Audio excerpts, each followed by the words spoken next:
ஹல்லேலூயா.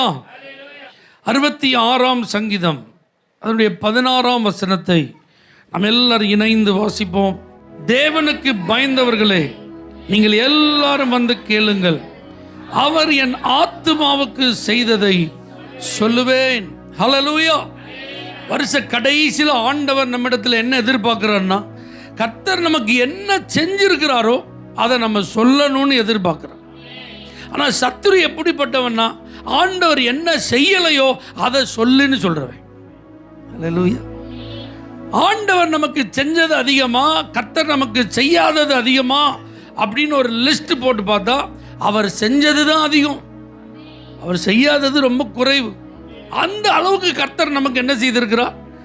நன்மை செய்திருக்கிறார். ஆனால் நம்முடைய சிந்தையை, நம்முடைய கவனத்தை திசை திருப்புவது தான் சத்ருவினுடைய தந்திரம். நீங்கள் நல்லா கவனிச்சு பாருங்க. ஏதேன் தோட்டத்தில் இல்லாததா, மனுஷனை உண்டாக்குறதற்கு முன்பதாகவே அவனுக்கு வேண்டிய எல்லாவற்றையும் கர்த்தர் அங்கே வச்சிருந்தார். 4 நதிகள் அங்கே பாஞ்சுதான், பொண்ணு விளைஞ்ச பூமி. ஹல்லேலூயா. என்ன கனிகள் எவ்வளவு வேண்டுமானாலும் மனதார புசிக்கலாம். விளக்கப்பட்டது ஒன்னே ஒன்று தான், அந்த ஒரே ஒரு விருட்சத்தின் கனியை தான் நீ சாப்பிடாதன்னு ஆண்டவர் சொன்னார். ஆனால் பிசாசு பாருங்க, கரெக்டாக எதை வந்து சொல்கிறான்? அந்த ஒன்றை தான் சொல்கிறான். பாருங்களேன், இதை நீ புசிக்க கூடாது, இதை நீ தொடக்கூடாது அப்படின்னு ஆண்டவர் சொல்லியிருக்கிறாரா? அப்படின்னா ஏவாள் என்ன செஞ்சிருக்கணும்? சாத்தானே, இந்த ஒன்று என்னடா ஒன்று, கர்த்தர் எனக்கு எவ்வளவு தந்திருக்கிறாரு, அந்த டேஸ்ட்டுக்கு இது ஈக்குவல் ஆகுமா? ஹல்லேலூயா. அது தருகிற திருப்தியை இது எனக்கு தருமா? இந்த ஒன்றை நீ பெருசாக சொல்லிட்டு இருக்கிய, எனக்கு எவ்வளவு இருக்கு அப்படின்னு சொல்லியிருந்தா அன்னைக்கு வீழ்ச்சி என்ன செஞ்சிருக்காது, வந்திருக்காது. நல்லா புரிஞ்சுக்கோங்க. நம்முடைய வாழ்க்கையில் வீழ்ச்சி, கவலை, பாரம், அவிசுவாசம் இதெல்லாம் ஏன் வருது அப்படின்னா, ஆண்டவர் செஞ்சதை நினைக்கிறதுக்கு பதில் செய்யாததையே நினைக்கிறது தான். ஆனால் இங்கே சங்கீதக்காரன் சொல்கிறான், தேவனுக்கு பயந்தவர்களே நீங்கள் எல்லாம் வாங்க, கமான், நான் உங்களுக்கு அவர் என் ஆத்துமாவுக்கு செஞ்சதை என்ன செய்கிறேன் சொல்கிறேன். இன்றைக்கி நமக்கு என்ன பிரச்சனைன்னா, என் சரீரத்தில் சுகம் இல்லை, என் வீட்டில் ஒரே பிரச்சனையாக இருக்குது, என் பொருளாதாரத்தில் ஒரே நெருக்கடியாக இருக்குது, என் வேலையில் எனக்கு நிம்மதியே இல்லை, என் வீட்டில் என் பிள்ளை எனக்கு சரியில்லை, என் கணவர் ஒழுங்கு இல்லை, இப்படி தான் நிறைய பிரச்சனைகளை நம்ம என்ன செஞ்சிட்டே இருக்கோம், அடுக்கிட்டே இருக்கிறோம். ஆனால் இவைகள் இல்லைனாலும் பரவாயில்ல, இன்னைக்கு கண்ணை முன்னே எங்கே போயிடுவோம்? அதான் ஆத்மாவுக்கு செஞ்சது. அப்படின்னா என்ன அர்த்தம்? உங்களை என்னையும் கர்த்தர் ரட்சித்திருக்கிறாரே, இதை காட்டிலும் விலையேற பெற்ற ஒரு ஆசீர்வாதம் வேற எதுவும் கிடையாதுங்க. இவ்வளவு பெரிதான ரட்சிப்பை குறித்து அப்படின்னு பைபிள் சொல்லுது. அப்போ உலகத்தையே ஆதாயம் பண்ற ஒரு மனுஷன் ஆத்மாவை நஷ்டப்படுத்திட்டான், அவனுக்கு என்ன கிடையாது? லாபம் கிடையாது. அப்ப பாருங்க, நம்மை ஆண்டவர் ரட்சித்திருக்கிறார்னா அதுதான் நம்ம ஆத்மாவுக்கு கர்த்தர் செஞ்ச பெரிய நன்மை. அதனால்தான் கர்த்தர் எனக்கு செய்த எல்லா உபகாரங்களுக்காக என்னத்தை நான் செலுத்துவேன்? ரட்சிப்பின் பாத்திரத்தை எடுத்துக்கொண்டு அவருடைய நாமத்தை நான் என்ன செய்வேன்? ஆண்டவரே, என்ன நீங்கள் ரட்சித்தீங்களப்பா, அப்பான்னு உங்களை உரிமையாக கூப்பிட எனக்கு கிருபை தந்தீங்களப்பா, அந்த பாவம் என்கிற நுகத்தை என்னை விட்டு எடுத்து போட்டீங்களப்பா, அந்த சத்ருவினால் கட்டப்பட்ட அந்த அந்தகார சங்கிலியெல்லாம் உடைச்சிங்களப்பா, என் மேலே இருந்த சாபத்தெல்லாம் ஆசீர்வாதமாக மாற்றினீங்களப்பா, அதற்கு உமக்கு ஸ்தோத்திரம், நன்றி. அந்த மனநிலை நமக்கு வேணும். ஹல்லேலூயா. நீங்கள் ரட்சிக்கப்பட்டதை குறித்து என்னைக்காவது பெருமையாக நினச்சிருக்கீங்களா? பெருசாக நினச்சிருக்கீங்களா? சந்தோஷமாக நினச்சிருக்கீங்களா? ஹல்லேலூயா. நீங்கள் அதை நினைக்கலன்னா உங்களுக்குள்ள சவுல் ஆவி வந்துடும். இஸ்ரவேல் ஜனங்கள் எங்களுக்கு ஒரு ராஜா வேணும்னு கேட்டாங்க. ஆண்டவர் பாருங்க, சாமுவேல் தீர்க்கதரிசிட்ட பேசுகிறாரு, நாளைக்கு ஒருத்தன் வருவான், கழுதையை தேடிட்டு வருவான், அவன் தான் நான் தெரிந்து கொண்ட ராஜா, நீ எனக்காக அவனை என்ன செய், அபிஷேகம் பண்ணுட்டார். அதே மாதிரி பாருங்க, இப்போ பள்ளி விருந்து எல்லாம் ஆயத்தமாக இருக்கு. சாமுவேல் ஒரு சீட்டை ரிசர்வ் பண்ணிட்டான். இந்த சீட்டில் யாரும் என்ன செய்யக்கூடாது? உட்காரக்கூடாது. எல்லாருக்கும் சாப்பாடு ரெடி ஆகுது. அதில் ஒரு முன்னந்தோடைய ஸ்பெஷலாக ப்ரிப்பேர் பண்ணி, இது யாருக்கு? Chief guest. ஹல்லேலூயா. இப்போ பாருங்க, அவன் அலைஞ்சு திரிஞ்சு தவிச்சு ஞான திருஷ்டி காலம் நீங்கள் உண்டான் வந்தால் அவர் ரிலாக்ஸாக சொல்கிறான், எல்லாம் கழுதெல்லாம் கிடச்சிட்டு உங்கள் அப்பா கழுத தொலைஞ்ச கவலையை போய் ஒன்னே காணும் தேடிட்டு இருக்காருங்க, வா வந்து சாப்பிடுன்றான். சாப்பிடணும்னா இவன் ஒரு அந்நியன், வெளியிலேருந்து வந்திருக்கான். அப்போ ஏதாவது பந்தியில் ஒரு மூலையில் என்ன செய்யணும், உட்காந்து சாப்பிடணும்னா சாப்பிட்றதுலே பிரதானமாக போடப்பட்ட டேபிள் உட்காந்துருக்கு. எதுக்கு நம்மளை இங்கே உட்கார வச்சுருக்காங்க? சாப்பிட உட்காந்தா ஒரு பெரிய முன்னந்தோட ஸ்பெஷலாக வந்து என்ன செய்யுது, ஒன்றுமே புரியலை. சாமுவேல் சொல்கிறான், take rest, tomorrow you can go. இப்போ பாருங்க, தூங்கி எந்திரிச்சாச்சு, காலையில் நான் கிளம்பட்டுமா அப்படின்னா உன் வேலைக்காரனை கொஞ்சம் முன்னாடி அனுப்பு, உன்னை சொல்ல வேண்டிய ஒரு செய்தி இருக்கு. அவன் முன்னாடி போனோடனே கர்த்தர் உன்னை இஸ்ரவேலின் மேல் ராஜாவா அபிஷேகம்.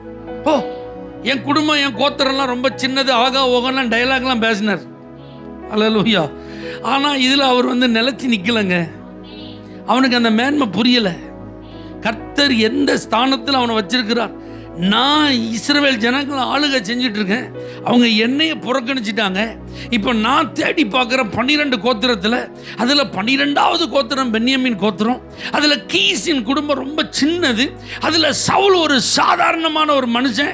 அவனை நான் ஏன் ரெப்ரசன்டேட்டிவ் நினைச்சிறேன், அப்பாயின்மெண்ட்டான கர்த்தர் அந்த இடத்துல அவனை கொண்டு வந்து நிறுத்தினதை சவுலால் என்ன செய்ய முடியல, நிதானிக்க முடியலங்க. அவனால் புரிஞ்சுக்கிட முடியல. அதனால கர்த்தர் சொன்ன வார்த்தைக்கு அவனால கீழ்ப்படிய முடியல. கர்த்தருடைய சத்தத்துக்கு செவி கொடுக்க முடியல. அவனுக்கு வரட்டு கௌரவம் தான் பெருசா இருக்கு, மதிப்பு மரியாதை தான் முக்கியமா இருக்கு.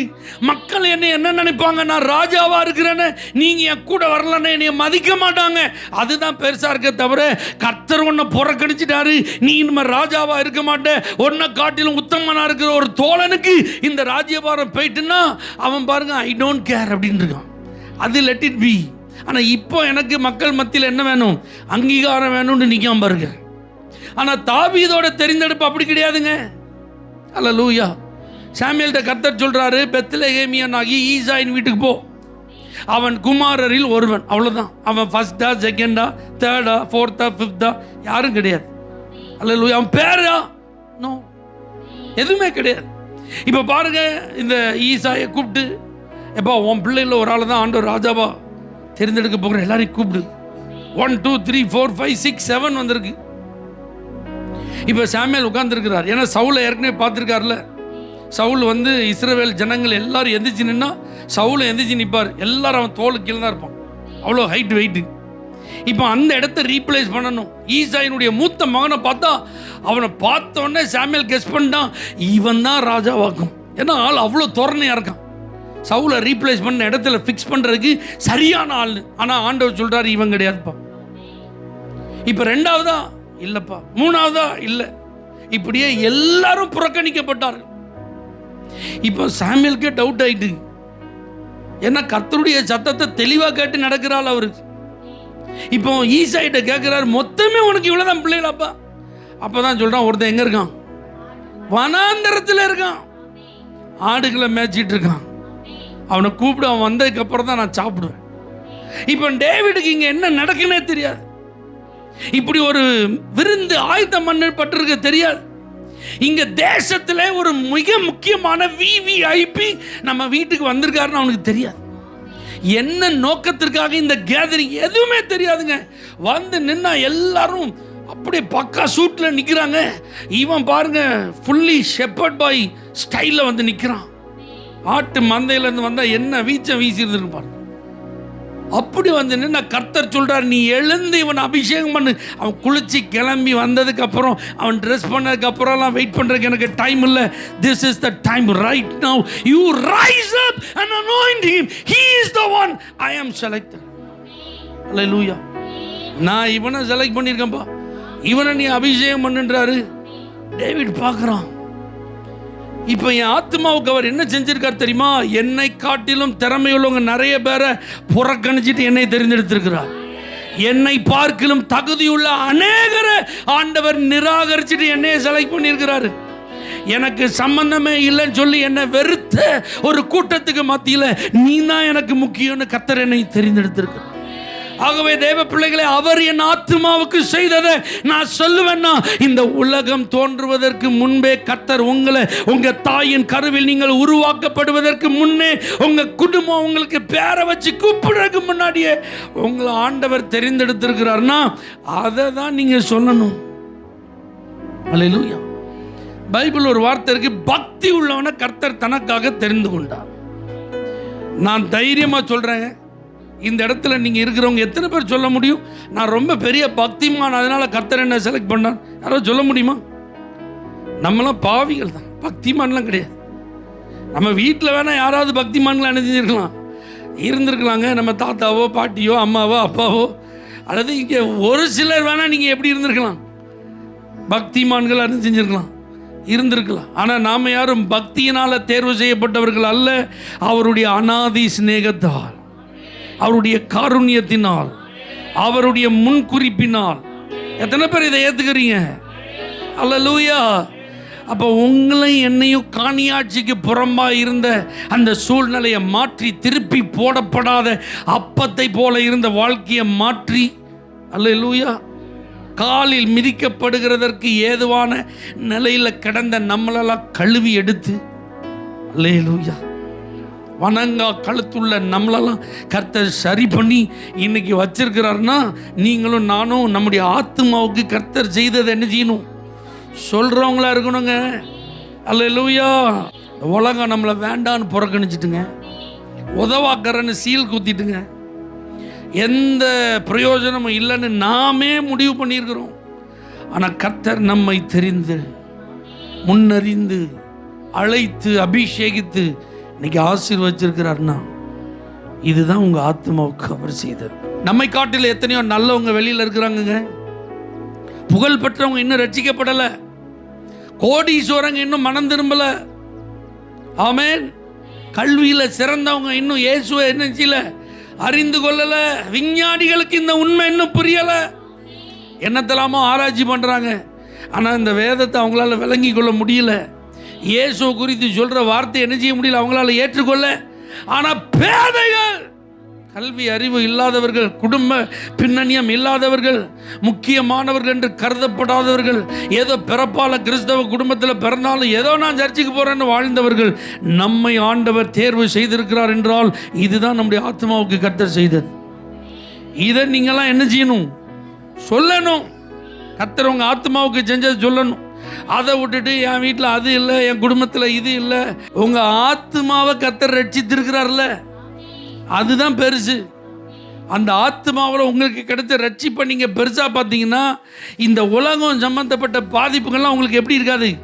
பெருசாகவே தெரியாது. ஏன்னா இங்கே இருக்கிற எல்லா பிரச்சனைகளையும் அவரால் சால்வ் பண்ண முடியும். எத்தனை பேர் அதை நம்புறீங்க? நிச்சயமாக முடிவு உண்டு. உன் நம்பிக்கை வீண் போகாது. அல்லேலூயா. அவர் என் ஆத்மாவை ரட்சித்து நரக பாதாளத்திலிருந்து என்னை மீட்டிருக்கிறார்னா, இந்த உலகத்தில் நான் வாழும்போது எனக்கு வேண்டிய வசதிகளையும் வாய்ப்புகளையும் அவரால் எனக்கு தர முடியும். எனக்கு வேண்டிய சுகத்தையும் சமாதானத்தையும் அவரால் எனக்கு தர முடியும். எனக்கு வேண்டிய சந்தோஷத்தையும் ஐஸ்வர்யத்தையும் அவரால் எனக்கு தர முடியும். ஹல்லேலூயா. அப்போ இந்த வருஷ கடைசியில் ஆத்மாவுக்கு செய்ததை நினைக்கிறவங்க எப்படி இருப்பாங்க? அதைத்தான் 3 விஷயத்தை உங்களுக்கு சொல்லி தரப்போம். ஆண்டவர் உங்கள் ஆத்மாவுக்கு செஞ்சதை நினைக்கிற ஒரு விசுவாசியா, ஒரு தேவ பிள்ளையா நீங்களும் நானும் இருந்தோம்னா நம்ம எப்படி இருப்போம் தெரியுமா? அதில் 17வது வசனம் இருக்கு பாருங்க. அவரை நோக்கி என் வாயினால் கூப்பிட்டேன், என் நாவினால் அவர் புகழப்பட்டார். அல்லேலூயா. கர்த்தர் என் ஆத்மாவுக்கு செஞ்சதை நான் நினைச்சா நான் அவரை பாடி துதிப்பேன். அல்லேலூயா. என் வாய் சிப்பு போட்ட மாதிரி பூட்டி இருக்காது, என் வாய் விரிவாய் திறக்கும். ஏன்னா கர்த்தர் அதை நிரப்புவார். நான் பாடும்போது, நான் துதிக்கும் போது, வாழ்க்கையில் நெருக்கம் இருக்கு, கஷ்டம் இருக்கு, பிரச்சனை இருக்கு, சரீரத்தில் வேதனை இருக்கு, குடும்பத்தில் சில சிக்கல்கள்லாம் இருக்க தான் செய்யுது. ஆனாலும் என் ஆத்மாவை அவர் மீட்டபடினால அவரை நான் பாடுவேன். அவர் அந்த ஆத்மாவுக்கு நன்மை செய்தபடினால அவரை நான் பாடுவேன். நினத்தையும் கொழுப்பையும் உண்டது போல அது எனக்கு ஒரு திருப்தி. ஆனந்த களிப்புள்ள உதடுகளால் நான் அவரை பாடும்போது அது எனக்கு அறுசுவை உணவை உண்டது போல மகிழ்ச்சி. அல்லேலூயா. அப்போ இந்த உலகம் தரக்கூடாத ஒரு சமாதானத்தை, சந்தோஷத்தை ஆண்டவர் தரும்போது அவர் என் ஆத்மாவை ரட்சித்ததுனால நான் எப்பவும் என்ன செய்வேன்? பாடி துதிப்பேன். உங்களை ராகத்தில் பாடு, தாளத்தில் பாடுன்னு சொல்லல ஆண்டவர். ஆமென் சொல்லுங்க. ஆண்டவர் செஞ்ச நன்மையை நினைச்சு பாடுன்னு தான் சொல்றார். அல்லேலூயா. நீங்க கர்த்தரை பாடி துதிக்கும் போது என்ன நடக்குது தெரியுமா? அவர் செய்த நன்மைகளுக்கும் நன்றி சொல்றீங்க, செய்ய போகிற நன்மைகளுக்கும் விசுவாசத்தை வெளிப்படுத்துறீங்க. அல்லேலூயா. நம்ம பாடுகிற ஒவ்வொரு பாடலும், நம்ம துதிக்கிற ஒவ்வொரு துதியும் ஆண்டவர் நமக்கு செய்த நன்மைகளை நாம் நினைவு கூறுவதற்கும், இனி நமக்கு நம்முடைய வாழ்வில் கர்த்தர் தரப்போகிற ஆசீர்வாதங்களுக்காக நாம் அவரை சார்ந்திருப்பதையும் அது என்ன செஞ்சிட்டே இருக்கு, வெளிப்படுத்துகிறது. ஆனால் நம்முடைய எதிர்பார்ப்பு எப்படி இருக்கு தெரியுமா? நான் பாடின உடனே டக்குன்னு என்ன செஞ்சிடணும், எல்லாம் மாறிடணும். நான் துதிச்ச உடனே டபக்குன்னு எல்லாம் என்ன செஞ்சிடணும், கிடைச்சிடணும்னு நினைக்கிறோம். அல்லேலூயா. நாங்கள் இடைவிடாமல் ஆராதிக்கிற எங்கள் தேவன் எங்களை தப்புவிக்க எப்படி இருக்கிறார், வல்லவராயிருக்கிறார். அவர் தப்புவிக்காமல் போனாலும் நீர் நிறுத்தின அந்த பொற்சிலையை நாங்கள் என்ன செய்ய மாட்டோம், வணங்க மாட்டோம். வீர வசனம் பேசியாச்சு. அல்லேலூயா. பேசினா 1 மடங்கு எரிஞ்சிட்டு இருந்த அக்கினி இப்போ எத்தனை மடங்கு எரியுது, 7 மடங்கு எரியுது. சாத்ராக்கு தேவையில்லாமல் வாயை விட்டு மாட்டிக்கிட்டோம் போலையே, பேசாமல் சைலண்டாக அனுப்பிச்சிருக்கலாம், நின்று சாதிச்சிருக்கலாமே, மௌனமாக இருந்திருக்கலாமே. தாவீது சொன்னது மாதிரி நலமானதையும் பேசாமல் அமைதியாக இருந்த மாதிரி இந்த இடத்துல எப்படி இருந்திருக்கலாம், அமைதியாக இருந்திருக்கலாமே அப்படின்னு சொல்லியிருக்கலாம். மேசாக்கு சொல்லியிருப்பான், அட நீ வேற, நம்ம கொஞ்சம் விசுவாசத்தில் ஏதாவது பேசின உடனே அந்த அக்கினி அவிஞ்சிரும்னு பார்த்தா அது என்ன செஞ்சிட்டு இருக்கு, இப்போ கூட கொஞ்சம் எரிஞ்சிட்டு இருக்கு. ஐயோ, நான் அதைத்தான் என்ன செஞ்சிட்டு இருக்கேன், யோசிச்சுட்டு இருக்கேன். கொஞ்சம் ஓவராக தான் உணர்ச்சி பட்டுட்டோமோ. வைராக்கியம் இருக்க வேண்டியதெல்லாம் ரொம்ப முக்கியம்தான். அதுக்காக ராஜா முன்னாடி வைராக்கியமாக இருக்கலாமா? நம்மளே இந்த வம்பை விலைக்கு என்ன செஞ்சிட்டோம், வாங்கிட்டோமே. இப்படியெல்லாம் யாருமே பேசலைங்க. அல்லேலூயா. அந்த 3 பேர் இப்படி டிஸ்கஸ் பண்ணவே இல்லை. ஆனால் நாம் நம்முடைய வாழ்க்கையின் அனுபவத்தில் என்ன எதிர்பார்க்குறோம், நம்ம ஏதாவது ஒரு பிரச்சனையை சந்திக்கும் போது முழங்கால் போட்டு கத்தாவே இந்த நெருக்கத்திலிருந்து நீர் என்னை விடுவிப்பீர், தோத்திரம் தோத்திரம் 1000 தோத்திரம் பண்ணிட்டு வெளியே வந்து பார்த்தோன்னே காற்று அடித்தோன்னே மேகம் கலையிற மாதிரி அது என்ன செஞ்சிடணும், கலைஞ்சிடணும்னு நினைக்கும். அது பார்த்தா இருக்கிறதுலே காரியூரில் இருக்குது. அப்போ நம்ம ஜெபம் பண்ணாமலே இருந்திருக்கலாம் போலையே. இன்றைக்கி நிறைய பேர் அப்படி மனநிலைக்கு வந்துட்டாங்க தெரியுமா? சிலர் என்கிட்ட பேசியிருக்காங்க, பாஸ்டர் நான் ஜெபம் பண்ணாமல் இருக்கிற வரைக்கும் எனக்கு ஒரு பிரச்சனையும் இல்லை, ஆனால் என்னைக்கு நான் ஒழுங்காக ஜெபம் பண்ண ஆரம்பிச்சனோ அன்னைக்கிலேருந்து எனக்கு பிரச்சனை நினைச்சிட்டு வந்துட்டு எனக்கு இப்போ ஜெபம் பண்ணுறதுக்கே எப்படி இருக்கு, பயமாக இருக்கு. அல்லேலூயா. இல்லை, அல்லேலூயா. நீங்கள் அப்படிப்பட்ட நேரத்தில் தான் பாடணும், துதிக்கணும். ஆண்டவர் பாருங்க, செங்கடலுக்கு முன்னாடி போய் நிப்பாட்டுறார். அங்கே நிப்பாட்டினா அவங்களுக்கு கடல் பிளக்குமா பிளக்காதான்லாம் என்ன செய்யாது, தெரியாது. கர்த்தர் மோசையை பார்த்து அவன் கோலை நீட்டுன்றார், அவன் கோலை நீட்டிட்டான். இப்போ கடல் பிளந்தது, வெட்டாந்தரையில் நடந்தது போல் நடக்கிறாங்க. அந்த கரையை கடந்தவொடனே ஒரே பாடல், ஒரே துதி, ஒரே ஆராதனை. சில நேரத்தில் கர்த்தர் இப்படி செய்வார், சில அற்புதங்களை ஆண்டவர் உங்களுக்கு செஞ்சுட்டு உங்களை பாட வைப்பார். ஆமென் சொல்லுங்க. இப்போ யோர்தானுக்கு முன்னாடி நீங்கள் போகும்போது என்ன செய்ய வேண்டாம், நீங்கள் கவலையப்பட வேண்டாம். ஏன்னா கடல் பிளந்ததை நீங்கள் பார்த்துருக்கீங்க. அப்போ 6 பிளக்காதான், கடலையே பிளந்தவர் 6 பிளப்பாரா, பிளக்க மாட்டாரா? அப்போ நீங்கள் விசுவாசத்தோடு என்ன செய்ய வேண்டியதான், நீங்கள் தோத்திரம் பண்ணிட்டு போயிட்டே இருக்க வேண்டியதான். உடன்படிக்கை பெட்டியை சுமக்கிற ஆசாரியனுடைய பாதம் அந்த கரையில் பட்ட உடனே அது பிரவாகித்து ஓடி வந்தாலும் போயிடும். அப்போ நீங்கள் சொல்லலாம், ஆண்டவர் ஏற்கனவே எங்களுக்கு என்ன செஞ்சிருக்கிறாரு, நன்மை செஞ்சிருக்கிறாரு, கடலை பிளந்து வழி விட்டுருக்கிறாரு. அதனால தான் இந்த யோர்தானை பார்த்து எங்களுக்கு என்ன இல்லை, பயம் இல்லை. இப்போ இந்த யோர்தானுக்கு நாங்கள் குறுக்க வரல, எங்கள் பிரயாணத்துக்கு தான் இந்த யோர்தான் குறுக்க வந்திருக்கு. ஆகவே எங்களுக்கு பயம் இல்லையே, பயம் இல்லையே, பயம் இல்லையே. அல்லேலூயா. எதிர்காலத்தை குறித்து எங்களுக்கு என்ன இல்லை, பயம் இல்லை. ஏன்னா நாங்கள் அந்த பிரச்சனைக்கு குறுக்க போல, அந்த பிரச்சனை தான் எங்களுக்கு குறுக்க வந்திருக்கு. So already we are on forward march. அதனால் நாங்கள் ஃபார்வர்ட் பண்ணி போயிட்டே இருக்கும்போது எங்கள் கால் படுற இடம்லாம் வழி உண்டாயிட்டே இருக்கும். நாங்கள் அதை கொந்தளிப்பை பார்த்து பயப்பட மாட்டோம், அதனுடைய வேகத்தை பார்த்து பயப்பட மாட்டோம். அறுப்பு காலம் முடிகிற வரைக்கும் நாங்கள் காத்திருக்கணுமா யோசிக்க மாட்டோம். கர்த்தருடைய மேகம் முன்னாடி போகுது, எங்கள் கண்ணு மேகத்தை பார்க்கும். அது ஃபார்வேர்ட்னா நாங்களும் ஃபார்வேர்டு, அது ஸ்டாப்புன்னா நாங்களும் ஸ்டாப்பு. That's all. அல்லேலூயா. நீங்கள் பாடணும், துதிக்கணும். எரிகோ கோட்டைக்கு முன்னாடி கர்த்தர் துதிக்க வச்சு அதுக்கப்புறம் உடச்சி கொண்டு போயிட்டார். அப்போ எப்படி கர்த்தர் நடத்துகிறாரோ அது அவர் கையில் இருக்கு, ஸ்டைல் அவருடையது. நாம செய்ய வேண்டியது பாடலும் துதியும் தான். என் நாவினால் அவர் புகழப்படணும், கர்த்தரை உயர்த்தி நான் அவரை துதிச்சே ஆகணும். இது நம்முடைய கடமை. சிறைச்சாலையில் போடப்பட்டிருந்த பவுலையும் சீலாமையும் அவங்க நினச்சிருந்துருப்பாங்க, இதோடு இவங்க கதை என்ன செஞ்சு முடிஞ்சிட்டு. ஆனால் நடு ராத்திரியில் தொழுமரத்தில் கட்டப்பட்டிருக்கிறாங்க, ரத்தம் சொட்ட சொட்ட காயங்கள் இருக்கிறது. ஆனாலும் அவர்கள் பாடி, அதனால பூமியை கர்த்தர் அசைத்தார், கதவுகளை கர்த்தர் திறந்தார், கட்டுகளை கர்த்தர் அவிழ்த்தார். அன்னைக்கு ஒரு பெரிய ரட்சிப்புக்கு வழியை உண்டாக்கினார். ராமே சொல்லுங்க. அல்லேலூயா. அப்போ ஆத்மாவுக்கு ஆண்டவர் செஞ்ச நன்மையை நினைக்கிறவங்க என்ன செய்வாங்க? நல்லா பாடுவாங்க, நல்லா துதிப்பாங்க, ஆண்டவரை தேடுவாங்க, ஆலயத்துக்கு வருவாங்க. ஆமீன் சொல்லுங்க. பாருங்க, 18 வருஷம் ஒரு அம்மாவால் எவ்வளவே நினைச்ச முடியல, நிமிர முடியல. லூக்கா எழுதின சுவிசேஷம் அந்த வசனம் இருக்கு. ஒரு தேவ மனிதன் சொல்லும்போது சொல்றாரு, வேதாகமத்தில் ஓய்வு நாள் அப்படின்னு வரும்போது எல்லாம் ஓய்வு நாள் ஆன போது அப்படின்னு இருக்கு. ஆனால் இந்த ஒரு வசனத்தில் மட்டும்தான் ஒரு ஓய்வு நாள்னு இருக்குன்றார். இந்த ஓய்வு நாளில் என்ன நடக்குது? அந்த ஓய்வு நாளில் இயேசு வந்து பிரசங்கம் பண்ணுறாரு. அந்த இடத்துல அந்த அம்மாவும் இருந்தாங்கன்னு, அங்கே இருந்தால் இயேசு பிரசங்கம் பண்ணிட்டு இருந்த இடத்துல அங்கே வந்தாள்னு இல்லை, அந்த ஜெபாலயத்தில் இருந்தால். அப்படின்னா என்ன அர்த்தம்?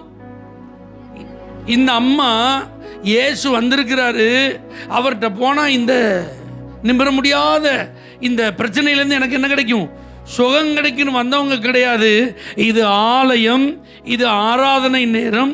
ஆகவே நான் ஆலயத்துக்கு வந்திருக்கேன், ஆராதிக்க வந்திருக்கேன். கெஸ்டா யார் வந்திருக்கா? ஜீசஸ் வந்திருக்கார். தட்ஸ் ஆல், அவ்வளோதான். மற்றபடி 18 லாங் இயர்ஸ் இதே கண்டினியூ பண்ணிட்டு இருக்காங்க. இப்போ இந்த அம்மா சொல்லியிருக்கலாம், எனக்கு நல்ல பலன் இருக்கும்போது நான் ஆலயத்துக்கு ஓடி என்ன செஞ்சேன்? வந்தேன். இப்போ எனக்கு பலன் குறைஞ்சிட்டு அதனால என்னால் இப்போ எங்கே வர முடியல சொல்லலாம்ல. அப்போ நான் நல்லா நிமிர்ந்து நடந்தேன், அதனால் நான் யார் தயவும் இல்லாமல் என்ன செஞ்சிட்டேன்? ஆலயத்துக்கு வந்துட்டேன். இப்போ எனக்கு எவ்வளவே நினைச்ச முடியாது, நிமிர முடியாது, எனக்கு குனிஞ்சி நடந்து வர்றது ரொம்ப கஷ்டம். அதனால நான் சர்ச்சுக்கு என்ன செய்யல சொல்லியிருக்கலாம்ல. ஆனால் நம்ம சொல்லலை. அல்லேலூயா. கர்த்தரை தேடுறதுக்கு, கர்த்தரை பாடுறதுக்கு, கர்த்தரை துதிக்கிறதுக்கு அவங்க வந்தாங்கன்னா ஆத்மாவுக்கு கர்த்தர் செஞ்சதை நினைச்சதுனால தான். சாக்கு போக்கு சொல்லக்கூடாதுங்க. கர்த்தர் உங்க ஆத்மாவுக்கு செஞ்ச நன்மையை நீங்க நினைச்சு துதிக்கிற ஒரு நபரா இருந்தா, இந்த வருஷம் 52வது ஞாயிற்றுக்கிழமையில உட்கார்ந்துருக்கீங்க, நோ ஆப்சென்ட்னு உங்க அட்டெண்டன்ஸ்ல இருக்கணும். இங்க பாஸ்டர் உங்களுக்கு அட்டெண்டன்ஸ் எடுக்காம இருக்கலாம், ஆனா பரலோகத்தில் ஒரு அட்டெண்டன்ஸ் என்ன செஞ்சுட்டே இருக்கு? விழுந்துட்டே இருக்கு. அல்லேலூயா. எந்த நேரத்தில் நீங்க உள்ள வந்தீங்க, எப்படிப்பட்ட சூழ்நிலையில் நீங்கள் வந்தீங்க, உங்கள் மனநிலை எப்படி இருந்தது, உங்கள் தேவை எப்படி இருந்தது, உங்கள் வாழ்க்கையில் நீங்கள் சந்தித்த பிரச்சனை என்ன, இது எல்லாத்தையும் அறிந்த ஒரு தேவன் அதெல்லாம் என்ன செய்கிறாரு? கணக்கு வைக்கிறாரு. அப்படின்னா என்ன நடந்தது? அந்த ஒரு ஓய்வு நாள் அந்த அம்மாவுடைய சுகத்திற்காக, அந்த அம்மாவுடைய அற்புதத்திற்காக. தேவ பிள்ளைகளே, நீங்களும் ஆண்டவர் என் ஆத்மாவுக்கு செய்த நன்மைக்கு ஆலயத்தில் வந்து ஆராதனையில் நான் கலந்து கொள்வேன், அவரை நான் பாடுவேன், அவரை நான் துதிப்பேன் சொல்லி நீங்கள் வந்தால் ஒரு ஓய்வு நாள் உங்களுக்காகவே இருக்கும். ஒரு ஓய்வு நாள் உங்களுடைய ஆசீர்வாதத்துக்காகவே இருக்கும். ஒரு ஆராதனை உங்கள் சுகத்துக்காகவே இருக்கும். அந்த ஒரு நாள் கர்த்தர் உங்களை நினைப்பாருங்க, உங்களை நினைப்பார். நீங்க நினைக்கலாம், இத்தனை வருஷமா நான் சர்ச்சுக்கு போறேன், எனக்கு ஒண்ணுமே நடக்கலையே. நடக்கும் கண்டிப்பா. ஆத்மாவுக்கு செய்த நன்மையை நினைச்சு கர்த்தரை பாடி துதிக்கிறவங்க ஆண்டவர் வெறுமையை நினைச்ச மாட்டார், விட மாட்டார். 18 வருஷமா அந்த அம்மாவுக்கு இருந்த அந்த பிரச்சனையில் அன்னைக்கு ஒரு விடுதலை ஜெபாலயத்தில். அல்லேலூயா. அப்போ இன்னைக்கு புது வருஷத்துக்கு முன்னாடி போறதுக்கு முன்னாடி தீர்மானம் பண்ணுங்க, அடுத்த வருஷம் 52 ஆராதனையில் நான் நினைச்சுவேன், அட்டன் பண்ணுவேன். ஒரு ஆராதனை நான் என்ன செய்ய மாட்டேன். என்ன, அவரை ஆத்மாவுக்கு நன்மை செய்திருக்கிறார். என்ன, ரட்சிக்கப்பட்ட ஒரு ஆள் ஆலயத்தில் ஆராதனை நடக்கும்போது ஆராதனை ஸ்தலத்தில் இல்லாமல் வேற எங்கேயாவது இருந்தா அதை மாதிரி பரிசுத்த ஆவியானவர் துக்கப்படுகிறது ஒண்ணுமே இல்லைங்க. உங்க ஆத்மாவுக்கு கர்த்தர் செஞ்சதை நீங்க நினைக்கிற ஒரு நபரா இருந்தா நீங்க ஆண்டவரை பாடுறவங்களா துதிக்கிறவங்களா இருப்பீங்க. ஆமென் சொல்லுங்க. அல்லேலூயா. ரெண்டாவது, ஆண்டவர் என் ஆத்மாவுக்கு செய்த நன்மையை நான் நினைக்கிற ஒரு ஆள்னா அவங்க எப்படி இருப்பாங்க தெரியுமா? ஆண்டவரை பற்றி கொள்றவங்களா இருப்பாங்க. அல்லேலூயா. பாடி துதிக்கிறவர்களா இருப்பார்கள், பற்றி கொள்ளுகிறவர்களா இருப்பார்கள். யார? ஆண்டவரை பற்றி கொள்வாங்க. எனக்கு வேற எதுவுமே வேண்டாம்ப்பா, யார் போதும்? ஆண்டவர் போதும். அப்ப மற்றவர்கள் ஆத்மாவுக்கு செய்த நன்மையை நினைக்காதவங்க தான் இந்த ஆண்டவர் எனக்கு இது தருவார்னு வந்தேன், அது தருவார்னு வந்தேன் அப்படி வருவாங்க. அப்போ அப்படி வர்றவங்களுக்கு என்ன வந்துடும்? கடைசியில் ஏமாற்றம் வந்துடும். அல்லேலூயா. எதிர்பார்ப்பு நிறைவேறாமல் போயிட்டுனா ஆட்டோமேட்டிக்காக என்ன வந்துடும்? ஏமாற்றம் வந்துடும். ஆனால் ஆண்டவர் போதும், அப்படின்னு வந்து ஆண்டவர் ஏமாத்துவாரா? நீதிமானுடைய சந்ததி அப்பத்துக்கு இறந்து திரிய விட்டுருக்கிறாரா? நீதிமான் என்னைக்காவது கைவிடப்பட்டிருக்கிறார்கள வரலாறு நீங்க என்னைக்காவது வாசிக்க முடியுமா? முடியவே முடியாதுங்க. இயேசு போதுன்னு கையில் வெறும் வேதாகமத்தையும் உடுத்தின துணியோடையும் ரோட்டில் அடித்து துரத்தப்பட்ட அத்தனை பேரையும் கர்த்தர் ஆசீர்வதித்து உலகத்துக்கே ஆசீர்வாதமாக மாற்றியிருக்கிறார். அவங்க சந்ததிகளை ஆண்டவர் தேசத்திற்கு பயனுள்ள கருவிகளாக பயன்படுத்தி இருக்கிறார். அவங்க குடும்பத்தில் வேற யாருமே அப்படி இருந்ததில்லை அப்படின்னு சொல்கிற அளவுக்கு கர்த்தர் உயர்த்தி இருக்கிறார். அப்போ உங்கள் ஆத்மாவுக்கு கர்த்தர் செஞ்ச நன்மைக்கு நீங்கள் எதை தான் பற்றி கொள்ளணும்? ஏன்னா உலகம் மாயை. ரூத் பாருங்களேன், அவ பெத்லகேமுக்கு வந்த அந்த நாட்களில் தற்செயலா அவ கதிர் பொறுக்க போன வயல் யாருடைய? போவாஸ்.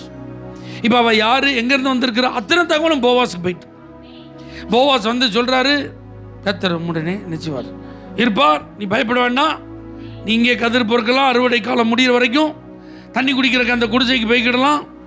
வேலைக்காரங்களை பார்த்து சொல்றாரு, யாரும் அவளை ஈனம் பண்ணக்கூடாது, கதிர்களை அறுக்கும்போது அவள் பொறுக்கிறதுக்குன்னு கொஞ்சம் நினைச்சிங்க சிந்தி விடுங்கன்னு சொல்கிறார்.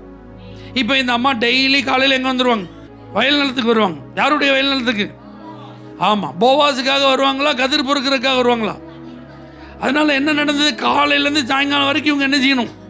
குனிஞ்சு நிமிர்ந்து கதிர் பொறுக்கணும். சரியா? எத்தனை நாள் கதிர் பொறுக்க முடியும்? அறுவடை முடிகிற வரைக்கும் தான். அறுவடை முடிஞ்சிட்டுனா தேங்க்யூமா, பெட்டர் லக், நெக்ஸ்ட் டைம்னு போயிட வேண்டிதான். ஆனால் உங்கள் மாமியார் ஒரு ஐடியா கொடுக்குறாங்க, அவன் நம்முடைய நெருங்கின உறவின் முறையான்னு சொல்லி அவங்க சொன்ன வார்த்தையின்படி அவங்க போய் அவன் களத்தில் படுத்துருக்கும்போது அந்த ராத்திரி காலுக்கு அடியில் என்ன செஞ்சுக்கிட்டாங்க? படுத்துட்டான். திடீர்னு பாதி ராத்திரியில் அவன் அருண் எந்திரிச்சு யார் அப்படின்னு கேட்டால், அது அடியால் ஆகிய ரூத், உடைய போர்வையை என் மேலே, ஏன்னா நீர் சுதந்திரவாளி. அவன் சொல்கிறான், உன் முந்தின நற்குணத்தை பார்க்கலாம், உன் பிந்தின நற்குணம் உத்தமமானது. நீ ஐஸ்வர்யமான வாலிபர்கள் பிறகு என்ன செய்யல? நீ போகல. நீ பணத்தை தான் சம்பாதிக்கும் நீ நினச்சிருந்தனா எப்படினாலும் நினைச்சிருக்கலாம், சம்பாதிச்சிருக்கலாமா? உனக்கு சுகம்தான் ரொம்ப முக்கியம்னா நீ எப்படினாலும் அந்த சுகத்தை நினைச்சிருக்கலாம், அனுபவிச்சிருக்கலாமா? நீ வாழ்க்கையை என்ஜாய் பண்ண நினச்சிருந்தா எப்படினாலும் நினைச்சிருக்கலாம். ஆனால் நீ அப்படிலாம் போகாமல் என் பாதத்துக்கு வந்தபடினால இரு, காலையில் நான் உன்னை அனுப்புகிறேன். விடியாமல் எழுந்த உடனே உன் மடியை பிடின்னு 6 படி வார்க்கோதும் அளந்து போட்டோம். இப்போ இந்த அம்மா எங்கே போய் கதிர் பொறுக்குனாங்க? கதிர் பொறுக்குனாங்களா? கதிர் பொறுக்கல. எனக்கு இதெல்லாம் வேணும்னு கேட்டாங்களா? கேட்கல. 6 படி அளந்து போடுறாங்க. என் கூட ஒரு படி போட்டானே அப்படி யோசிக்கிங்களா? 6 படிக்கு மேலே அங்கே பிடிக்காது, மடி தாங்காது, வெயிட்டை தூக்க முடியாது, இவ்வளோதான் கெப்பாசிட்டி. அதனால் தூக்கி வச்சு போ அப்படின்னு அனுப்பிட்டான். ஒரு ஆமைன்னு சொல்லுங்க. இது வரைக்கும் பொறுக்கினதுலாம் அவ கையால், இப்போ கிடைச்சது யார் கையில் இருந்து? போவாஸ் கையில் இருந்து. ஆமேன். இது வரைக்கும் இவ தான் என்ன செய்யணும்? பிரயாசப்படணும். ஆனால் இப்போ போவாஸை பற்றி கொண்ட போது இவ கேட்காமலே கிடைக்குது. இப்போ போவாஸ் சொல்கிறான், நீ போ, உன் காரியத்தை நான் டீல் பண்ணுறேன். காலையிலே போய் ஒளிமுக வாசல் உட்காந்துருக்கான். ஏங்க இந்த மனுஷன் வேலை வெட்டி இல்லாதவரா? இவர் பெரிய நிலக்கலாருங்க. இவருக்கு 1000 வேலைகள் உண்டுங்க. டு டூ லிஸ்ட்டில் 1 2 3ன்னு ஷெட்யூல் நிறைய இருக்குங்க. ஆனால் எல்லாத்தையும் ஒதுக்கி வச்சுட்டு ரூத்துக்காக போய் உட்காந்துருக்கான். அழகாக டீலை முடிச்சுட்டு வந்துட்டார். ஏன் 4 நாள் கழிச்சு போனாரா? உடனே போயிட்டாருங்க. நீங்கள் கர்த்தரை பற்றி கொண்டால் உங்கள் காரியமாக அவர் செயல்படுவார். நீங்கள் கர்த்தரை பற்றி கொண்டால் உங்கள் காரியம் தாமதமாகாதபடி துரிதமாய் அவரே முன்னின்று நடத்துவார். நீங்கள் உங்கள் காரியத்தை பெருசுப்படுத்தினீங்கன்னா அவர் வெயிட் பண்ணிகிட்டே இருப்பார். நீ போயிட்டு வா, ஓ ஓடு, வெயிட் பண்ணுறேன், உனக்கு போயிட்டு வா அப்படின்னு நினைச்சிருவார், நின்றுவார். ஆனால் அவரை பற்றி கொண்டார், அவரை பற்றி கொண்டார். வேண்டியதெல்லாம் அவர் சொல்கிறார், உனக்கு வேண்டியபடியெல்லாம் செய்வேன் சொல்கிறாரா? ஆமேன்னு சொல்லுங்க. ஆனால் இந்த விவரம் நமக்கு இன்னைக்கு புரிய மாட்டேங்குங்க. ஏன் சர்ச்சுக்கு வரல? வேலைக்கு போயிட்டேன் பாஸ்டர். அல்லேலூயா. எதுக்குங்க வரல? தொழில், அவசரம், சூழ்நிலை, அது இது. ஏன் அப்படின்னா நமக்கு நிறைய என்ன இருக்குது, நம்ம பற்றி இருக்கிறதெல்லாம் அங்கே இருக்குது. நான் நல்லா சொல்கிறேன், இன்றைக்கி எழுதி வச்சுக்கோ, எல்லாம் சீசன் தான், முடிஞ்சிடும். அறுவடை காலத்துக்கு என்ன இருக்குது? நீங்கள், நான் சொல்கிற தப்பாக புரிஞ்சுக்கிடாதீங்க, நீங்கள் வேலைக்கு போனால் கண்டிப்பாக சம்பளம் கிடைக்கும். சொந்தக்காரங்க வீட்டில் நீங்கள் ஒரு ஃபங்க்ஷனில் நீங்கள் முக்கியமான ஆள், அழைக்கப்பட்ட ஒரு விருந்தினர், நீங்கள் போய் உங்கள் கடமையை செஞ்சால் நீங்கள் செஞ்ச கைமாறுக்கு கண்டிப்பாக என்ன கிடைக்கும்? பலன் கிடைக்கும். அதில் மாற்றமே கிடையாது. ஆனால் உங்கள் ஆத்மாவில் என்ன இருக்காது? ஒரு திருப்தி இருக்காது, ஒரு சந்தோஷம் இருக்காது, ஒரு நிம்மதி இருக்காது, அதில் ஒரு செழிப்பு எனர்ஜியாது. மற்றபடி காரியம்லாம் நடந்த மாதிரி இருக்கும். ஆனால் கரெக்டாக ஒரு சீசன் வந்து ஸ்டாப் ஆகிடும். அதுக்கப்புறம் அறுவடை காலம் முடிஞ்சிட்டுனா அங்கே போவாஸ் என்ன செஞ்சிருவார்? கையை கழுவிடுவார், போயிட்டு வான்னு அனுப்பிடுவார். ஆண்டவரை பற்றி கொள்ளணும். ஆத்மாவுக்கு கர்த்தர் செய்த நன்மையை நினைக்கிறவங்க ஆண்டவரை பற்றி கொள்வார். மூணாவது அவர் சொல்கிறேன் பாருங்க, என் ஆத்மாவுக்கு கர்த்தர் செஞ்சதை நான் சொல்கிறேன். ஆத்மாவுக்கு கர்த்தர் செஞ்ச நன்மையை நினைக்கிறவங்க பறை சாற்றுவார்கள். என்ன செய்வாங்க? மற்றவங்கள்ட்ட அவர் செஞ்ச நன்மையை ஷேர் பண்ணுவாங்க, பகிர்ந்து கொள்வாங்க. உங்களுக்கு இயேசு செஞ்ச நன்மை நீங்கள் சொல்லியிருக்கீங்களா? ஆண்டவர் செஞ்ச நன்மை சொல்லணுமா வேண்டாமா? அல்லேலூயா, சொல்லுவீங்களா? அப்படின்னா என்ன அர்த்தம்? ஆத்மாவுக்கு கர்த்தர் செஞ்ச நன்மையை நினைக்கிறவங்களால சொல்லாம இருக்க முடியாதுங்க. ஒரு சோகமாக இருக்கிற ஒரு ஆளை, கண்ணீர் வடிக்கிற ஒரு ஆளை, நம்பிக்கை இழந்த ஒரு ஆளை, தோத்து போன ஒரு ஆளை நம்ம எப்படியாவது என்னைக்காவது எங்கேயாவது சந்திக்கிறதுக்கு என்ன கிடைக்கும்? வாய்ப்பு கிடைக்கும். அப்போ நம்ம வாழ்க்கையில் ஒரு காலத்தில் நாமும் கண்ணீர் வடித்தோம், ஒரு காலத்தில் நாமும் தோத்து போனோம், ஒரு காலத்தில் நாமும் நம்பிக்கை இல்லாமல் தான் இருந்தோம். ஆனால் கர்த்தர் நம்மளை தான் ஆசீர்வதித்து நம்முடைய இருளை வெளிச்சமாக்கி நம்முடைய நிந்தனை அவமானத்தை போக்கி இன்னைக்கு தலை நிமிர செய்திருக்கிறார். அப்போ நம்ம எப்படி அந்த பாதையை கடந்தோங்கிறத கொஞ்சம் நேரம் எடுத்து அவங்கள்ட்ட உட்கார்ந்து அவங்கள என்கரேஜ் பண்ணிங்கன்னா எவ்வளோ நல்லா இருக்கும், எவ்வளோ ஆசீர்வாதமாக இருக்கும். உங்கள் ஆத்மாவுக்கு கர்த்தர் செஞ்சதை நீங்கள் பகிர்ந்தால் எப்படி இருக்கும்? அல்லேலூயா. வாய் திறந்து பேசணும். யாரை பற்றி? ஆண்டவரை பற்றி. அல்லேலூயா. ஆமா, இன்னைக்கு நம்ம எல்லாம் பேசணும். எதை பற்றி? இந்த டிசைன் எப்படி இருக்கு? சூப்பர். இப்போ இப்படிலாம் விளம்பரம் பண்ணுறதுனால அது சம்மந்தப்பட்ட ஆட்கள் வந்து நீங்கள் தான் எங்கள் பிராண்ட் அம்பாசிடர், வாங்க உங்களை நாங்கள் கனப்படுத்துகிறோம், உங்களுக்கு மாலை மரியாதை போட்டு உங்களுக்கு இந்த மாதிரி வெகுமதி கொடுக்க கூப்பிடுவாங்களா? ஆனால் உங்களுக்கு மரியாதை கொடுக்கறதுக்கு பரலோகம் காத்திருக்குங்க. இந்த பூமியில் மனிதர் முன்பாக என்ன அறிக்கை பண்ணுறவன நான் பரலோகத்தில் நான் பிதாவுக்கு முன்பாக என்ன செய்வேன்? அறிக்கை பண்ணுவேன். வரும்போது எழுந்து நின்று உங்களை வரவேற்க ஆண்டவர் காத்திருக்கும் போது இயேசுவே எழுந்து நின்று உங்களை வரவேற்க ஆயத்தமாக இருந்தால் தூதர்கள் எவ்வளவு ஆரவாரம் பண்ணி உங்களை இன்வைட் பண்ணுவாங்க.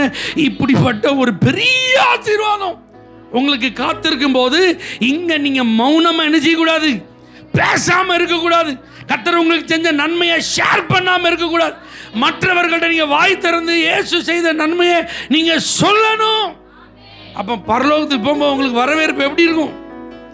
கிராண்ட் வெல்கமாக இருக்கும். இங்கே பார்க்குறதெல்லாம் டம்மியாக இருக்கும், அங்கே உங்களுக்கு வெல்கம் கிடைக்கும் போது. நான் விசுவாசிக்கிறேங்க, பிரபலமான பெரிய பெரிய ஆட்களை காட்டிலும் ஆத்ம பாரத்தோடு தனித்தனியாக ஒவ்வொரு நபர்களை சந்தித்து அவங்க கூட நேரம் செலவு பண்ணி அவர்களுக்கு தாங்கள் வாழ்க்கையில் பெற்ற நன்மையை அவங்களுக்கு சொல்லி இயேசு மேலே நம்பிக்கையை வர வச்சு இயேசுவை நேசிக்க வச்சு இயேசுவை தேட வச்சு ஆலயத்தில் கொண்டு போய் அவங்கள நிறுத்தி வச்சுருப்பாங்க. பார்த்தீங்களா?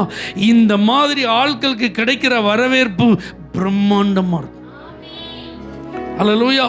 அதனால் கொஞ்சம் வீட்டில் இருந்து வெளியில் போய் என்ன செய்யுங்க? சுவிசேஷத்தை சொல்லுங்க. நீங்கள் பெற்ற நன்மைகளை மற்றவர்கள்ட்ட ஷேர் பண்ணுங்க. உங்கள் சொந்த குடும்பத்தாட்ட பகிர்ந்து கொள்ளுங்கள். உங்கள் விசுவாசத்தை மற்றவர்கள்ட்ட ஷேர் பண்ணுறதுக்கு நீங்கள் என்ன செய்ய வேண்டாம்? தயங்க வேண்டாம். அவங்கள்ட்ட நம்ம ஆர்கியூ பண்ண வேண்டாம், அவங்கள்ட்ட நம்ம சண்டை போட வேண்டாம், அவங்க நரகத்து போயிடுவாங்கன்னு சொல்லி அவங்கள கண்டம் பண்ண வேண்டாம். பெற்ற நன்மையை சொல்லுங்க.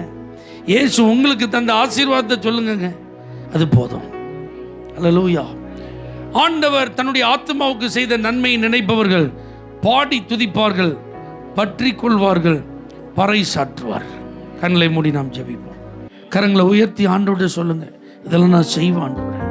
அப்படி பிள்ளைகள் கரம் உயர்த்தி ஆத்மாவுக்கு கர்த்தர் செய்த நன்மைகளை நினைப்பவர்களாய் தங்களை அடையாளப்படுத்த விரும்புகிறார்கள். அதை நிறைவேற்ற கிருபை தார், ஆசீர்வதி. இயேசுவின் நாமத்தில் பிதாவே. For prayer contact, Pastor J. Kumar, El Shaddai Ministries, 9500252586, Surandai.